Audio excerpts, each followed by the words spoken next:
Pemerintah ngotot menaikkan tarif pajak pertambahan nilai PPN dari 11% ke 12% mulai 1 Januari 2025. Kebijakan ini dinilai hanya akan menimbulkan ketidakpastian bagi pelaku usaha dan tekanan terhadap masyarakat menengah bawah. Center of Economic and Law Studies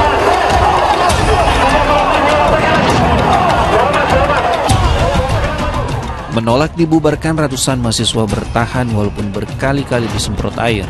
Masa yang berunjuk rasa di depan kawasan Patung Kuda menolak kenaikan PPN 12% ini tak bergeming dengan imbauan. Ini harus dibedakan. Ya, gaji untuk juru teknik terlatih, lulusan TVET, mahasiswa, graduan universiti tidak boleh. Assalamualaikum warahmatullahi wabarakatuh. Jumpa lagi para sahabat dan teman-teman dengan Mas Farhan. Gimana kabar-kabarnya? Semoga kalian semuanya sehat-sehat sahaja. Dan yang baru bergabung di videonya Mas Farhan, jangan lupa bantu sokongan nyare dengan like, comment, share, dan subscribe-nya. Terima kasih banyak-banyak yang sudah bantu subscribe di channel Mas Farhan. Semoga kalian semua dimurahkan rezekinya, dipanjangkan umurnya, dijauhkan dari malapetaka oleh Allah Subhanahu wa Ta'ala. Amin, amin ya Rabbal Alamin. Oke, para sahabat dan teman-teman, di video kali ini Mas Farhan akan ngebahas sebuah video yang sudah di-tag di TikTok Mas Farhan, suruh nge-reaction tentang PPN atau pajak negara di kampung Mas Farhan yang sedang marak ya para sahabat dan teman-teman. Mungkin yang kemarin atas terlantiknya Bapak Prabowo yang tegas dan banyak yang pendukung Prabowo, Bapak Prabowo banyak yang happy dengan atas kemenangannya Bapak Prabowo dan juga yang tegas macam itu para sahabat dan teman-teman. Dan kemarin banyak juga yang sempat kecewa dengan atas pidatonya Bapak Prabowo yang kemarin, yang sebelum itu dilantik ketika ketika mau mencalonkan mereka berpidato dengan lantang siapapun yang korupsi, koruptor nanti yang yang rasuah macam itu, kemanapun lari akan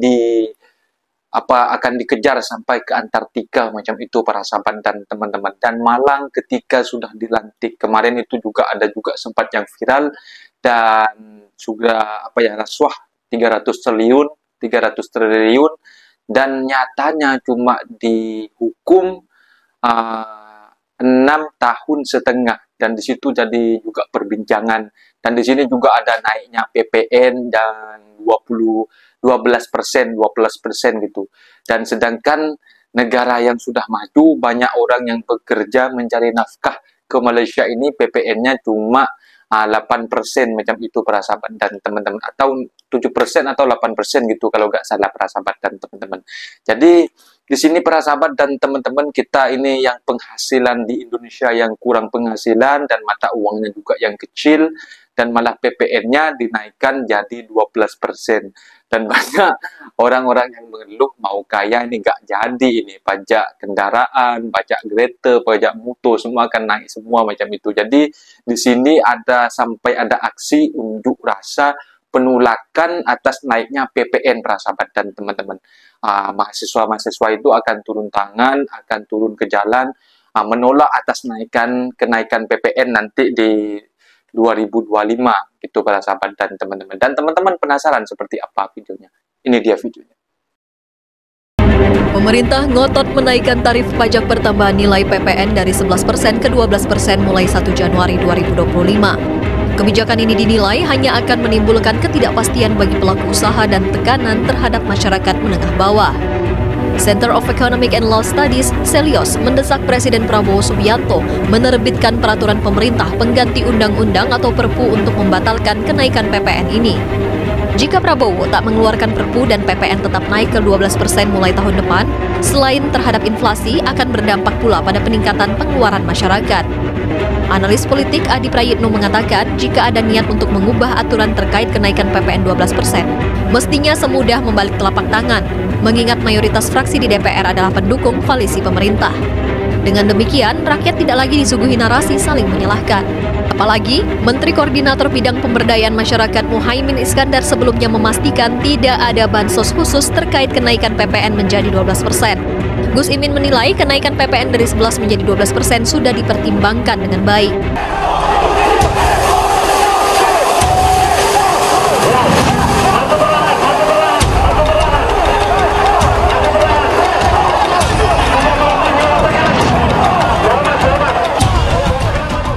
Menolak dibubarkan, ratusan mahasiswa bertahan walaupun berkali-kali disemprot air.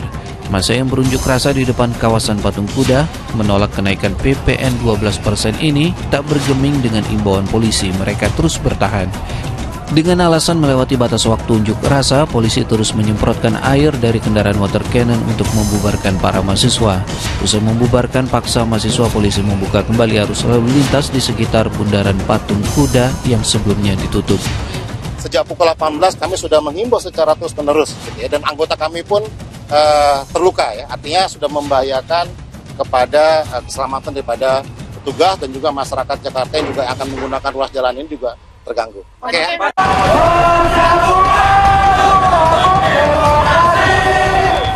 Sebelumnya pada Jumat sore, ratusan mahasiswa yang tergabung dalam Badan Eksekutif Mahasiswa Seluruh Indonesia menggelar unjuk rasa menolak rencana kenaikan PPN 12% di Bundaran Patung Kuda, Jakarta Pusat.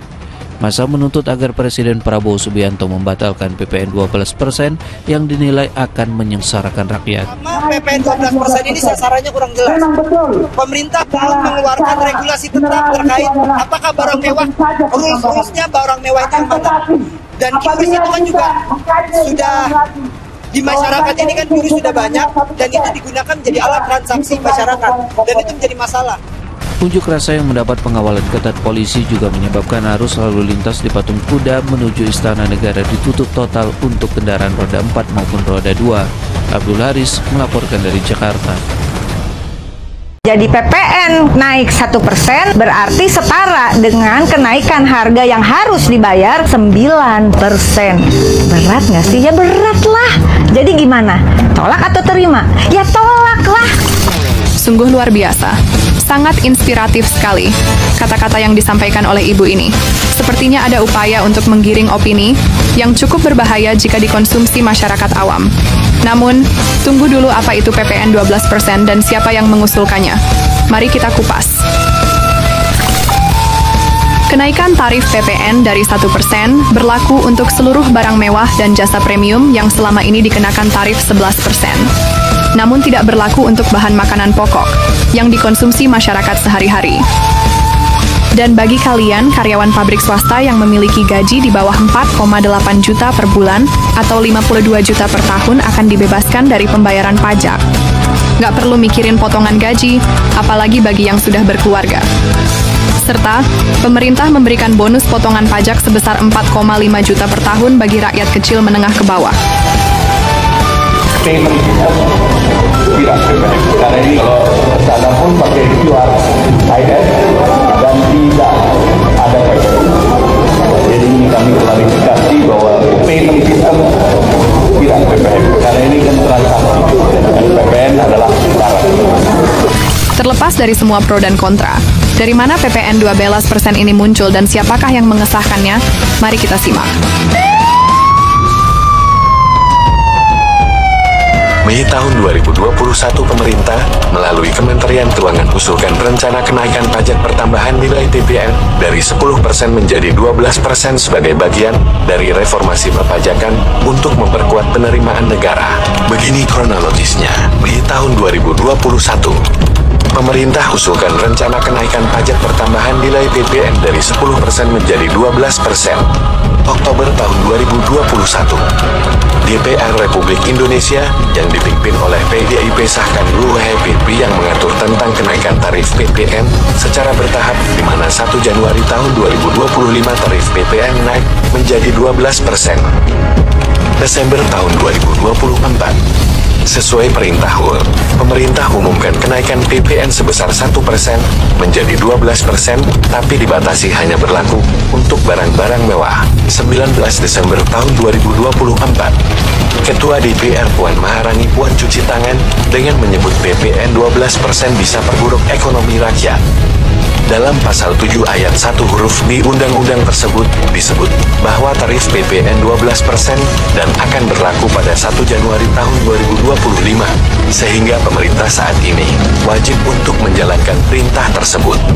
Demi melindungi masyarakat, Presiden Prabowo membatasi pemberlakuan tarif PPN 12% ini hanya untuk barang mewah, kebutuhan pokok seperti sembako, pendidikan, dan layanan kesehatan umum tidak dikenakan PPN 12%.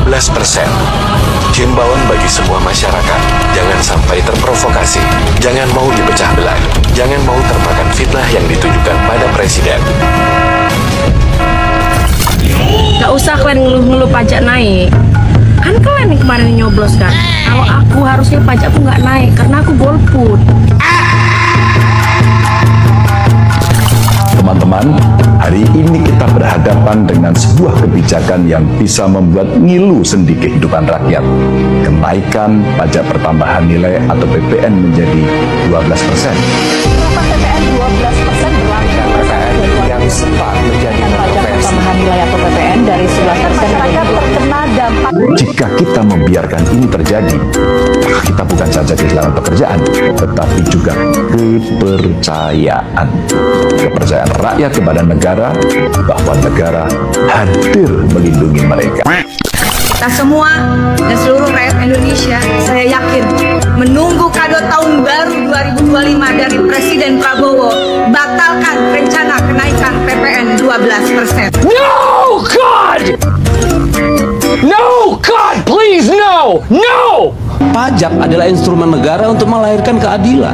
Jadi tentu pernyataan bahwa pemerintah kejam, saya kira itu pernyataan seperti yang dilontarkan oleh Bang Mardhani, itu sangat kejam, bahkan keji kalau menurut saya.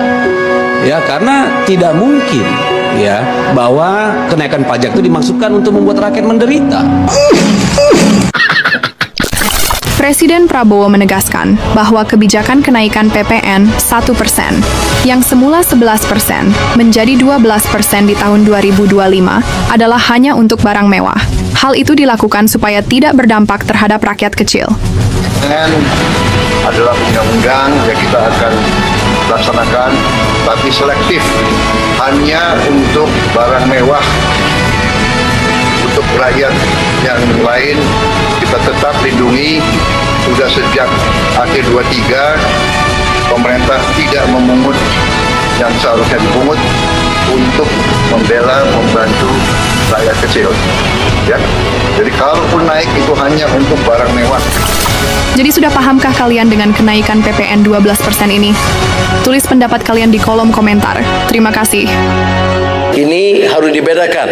Ya, gaji untuk juru teknik terlatih, lulusan TVET, mahasiswa, graduan universiti tidak boleh digunakan kadar 1.700. Mereka wajar diberi pertimbangan dan kita akan pantau syarikat-syarikat yang berjaya dan beruntungan besar yang tidak bersabar kalau mengekalkan gaji siswaza pada tahap yang rendah seperti mana sekarang. Pada tahun akan datang, 2025 tu, gaji minimum di Malaysia akan ditingkatkan daripada 1.500 ke 1.700. Adakah kamu rasa happy dan relevan untuk kamu ini semua? Saya pun ada kawan-kawan yang beritahu saya bahawa majikan dia tu susah nak survive lagi sebab gaji tu dipernaikkan.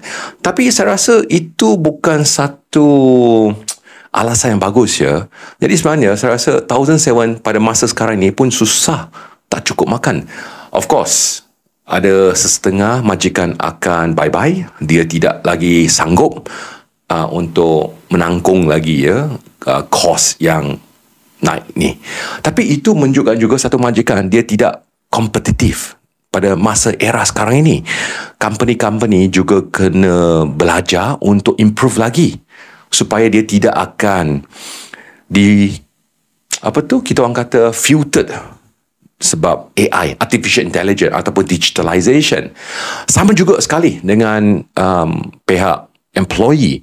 Masa dia kasih kamu 1.700, saya harap itu akan membantu menyara hidup ya, living cost. Ekspektasi itu juga selaras dengan 1.700 punya harga ya.